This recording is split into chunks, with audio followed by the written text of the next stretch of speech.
Bonjour, bienvenue sur Edimof.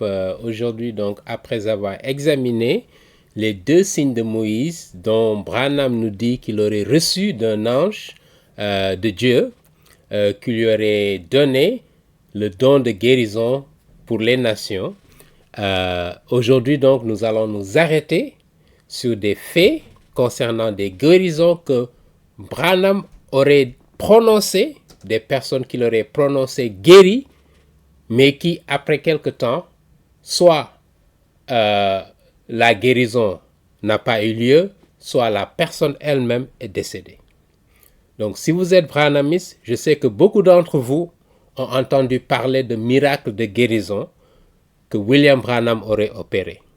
Et des gens venaient de partout des États-Unis, du Canada, de l'Europe même, de partout dans le monde, pour se faire soigner chez William Branham. Et voilà pourquoi nous voulons examiner ça de près.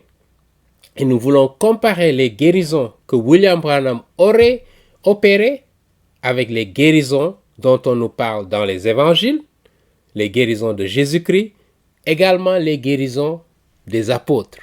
Nous allons les comparer pour voir est-ce que ce qu'on nous raconte concernant William Branham, le récit officiel qui est offert avec toutes ces guérisons dont on nous parle, si on l'examine à la lumière des faits, des investigations qui ont été faites, nous allons voir qu'est-ce qu'il en a résulté. D'accord? Restez à l'écoute.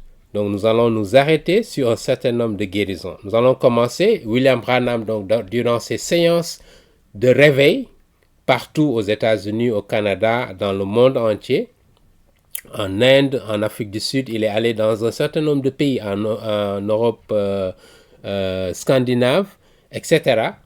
Et il aurait opéré des miracles selon les récits officiels qu'on nous présente.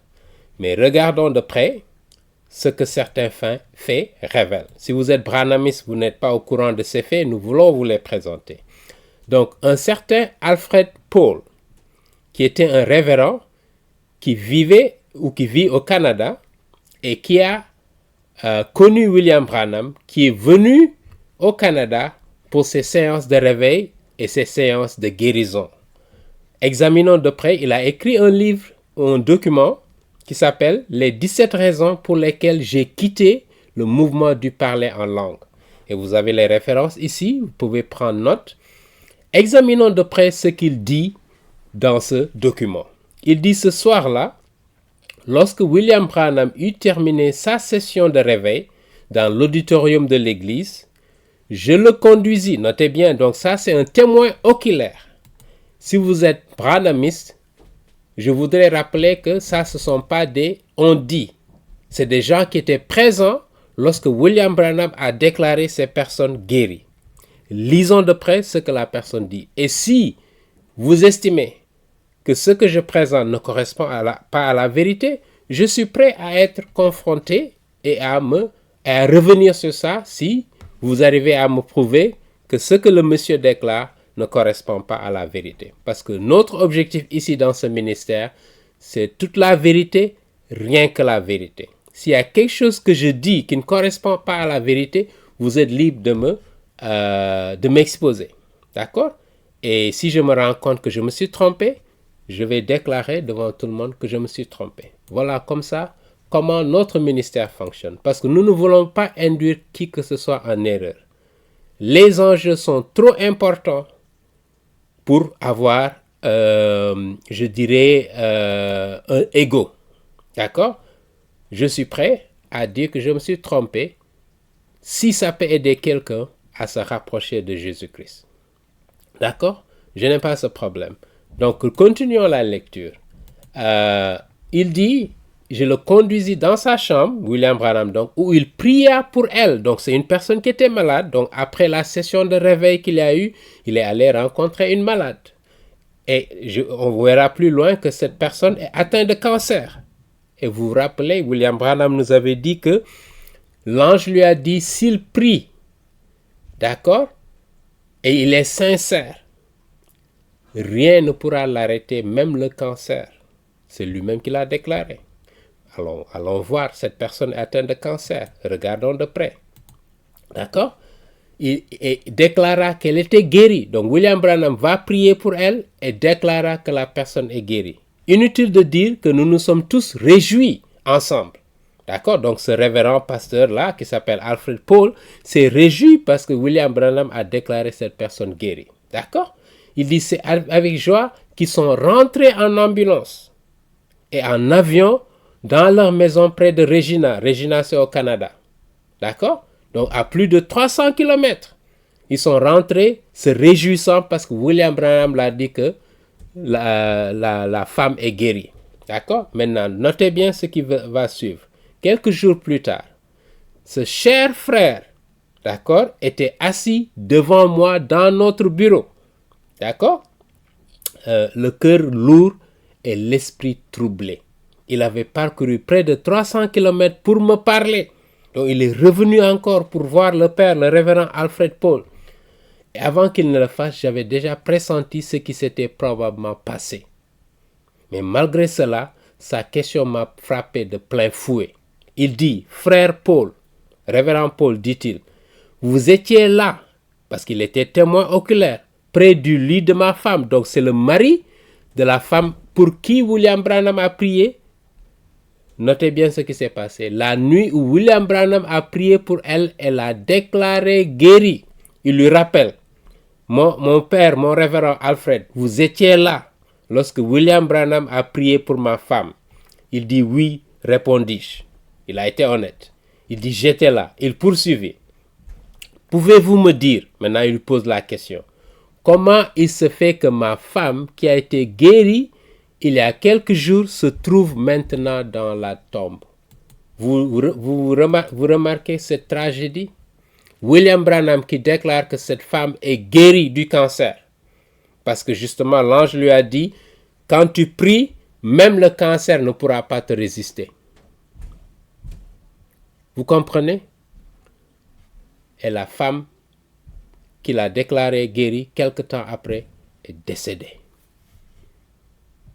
Est-ce que dans les évangiles, vous, Branham, me suivez, est-ce qu'il y a un instant où Jésus-Christ a déclaré quelqu'un guéri et cette personne se retrouvait plus tard n'étant pas guérie? Vous allez remarquer, les Branhamistes vont chercher des raisons. Ils vont vous dire la personne n'avait pas de foi. Comme beaucoup d'autres prédicateurs ou pasteurs qui se disent guérisseurs, et qui vont vous dire c'est parce que vous n'avez pas la foi. Voilà pourquoi vous n'étiez pas guéri. Je vous ai prononcé guéri, mais ils vont trouver d'autres raisons. Est-ce que Jésus-Christ ayant guéri quelqu'un, même qui n'avait pas la foi, est-ce que cette personne va se retrouver étant non guérie? Ça n'existe pas. Et je vous donnerai, on reviendra sur certains passages. Mais voilà la tragédie que certains ont vécue. Peut-être que vous êtes branhamiste, vous n'êtes pas au courant de ça. Ou bien vous êtes au courant de ça, mais vous cherchez des raisons.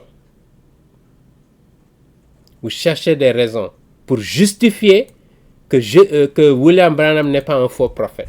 Mais on voit à l'œuvre des gens qu'il a déclarés guéris qui sont morts. Remarquez ce qui s'est passé, pour faire un résumé. En 1947, ça s'est passé en 1947. Prenez note, Branhamis.